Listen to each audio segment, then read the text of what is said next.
కేవలం 7,999K up to 10 kgs వరకు బరువు తగ్గి అధిక బరువు నుంచి వచ్చే ప్రధాన సమస్యలను దూరం చేసుకోండి. ఏఆర్ రెహమాన్ ఒక విషయంలో మెగా ఫ్యాన్స్ ను ఖుషి చేయించాడు, మరొక విషయంలో అప్సెట్ చేశాడు. పెద్ద సినిమాకు రెహమాన్ ను తీసుకోవడం ఫ్యాన్స్ కు నచ్చలేదు. వీళ్ళు ఊహించిందే జరగడంతో భయపడిపోతున్నారు.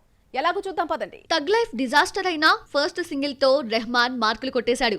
కెరియర్ మొదట్లో ఎన్నో మ్యూజికల్ హిట్స్ ఇచ్చినా చాలా కాలంగా అద్దరిపోయే సాంగ్ ఒక్కటి ఇవ్వలేకపోతున్నాడన్న విమర్శని తగ్ లైఫ్ లోని జింగిచా సాంగ్ తో తిప్పికొట్టాడు. అయితే సినిమా డిజాస్టర్ తో మెగా ఫ్యాన్స్ లో భయం మళ్లీ మొదటికొచ్చింది. మ్యూజికల్ హిట్స్ ఇవ్వడంలో ఆస్కార్ విన్నర్ రెహమాన్ వెనుకపడిపోయాడు. తెలుగు సినిమాకి రెహమాన్ స్వరాలు కలిసి రాకపోయినా బుచ్చిబాబు ఏరి కోరి పెద్ద సినిమాకు తీసుకున్నాడు.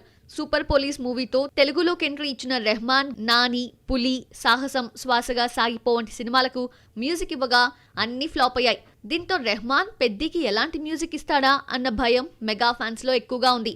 ఈ డౌట్ కి పెద్ది గ్లిమ్స్ ఆన్సర్ ఇచ్చింది. స్టైలిష్ బ్యాక్ డ్రాప్ తో మాస్, క్లాస్ అన్న తేడా లేకుండా డిఫరెంట్ సౌండింగ్ తో ఇంప్రెస్ చేశాడు రెహమాన్. బుచ్చిబాబు డెబ్యూ మూవీ ఉప్పెన హిట్ కావడంతో మరోసారి దేవిశ్రీ ప్రసాద్ తో వర్క్ చేస్తాడన్నారు అంతా. మ్యూజికల్ హిట్ ఇచ్చిన దేవిశ్రీ ప్రసాద్ కాదని పెద్ది కథకు రెహమానే కరెక్ట్ అంటూ రెహమాన్ ఒప్పించాడు బుచ్చిబాబు. పెద్ది టీజర్ ని బ్యాక్గ్రౌండ్ తో అద్దరగొట్టేసిన రెహమాన్ పాటలకు ఎలాంటి ట్యూన్స్ ఇస్తాడా అన్న డౌట్ మాత్రం ఉండిపోయింది.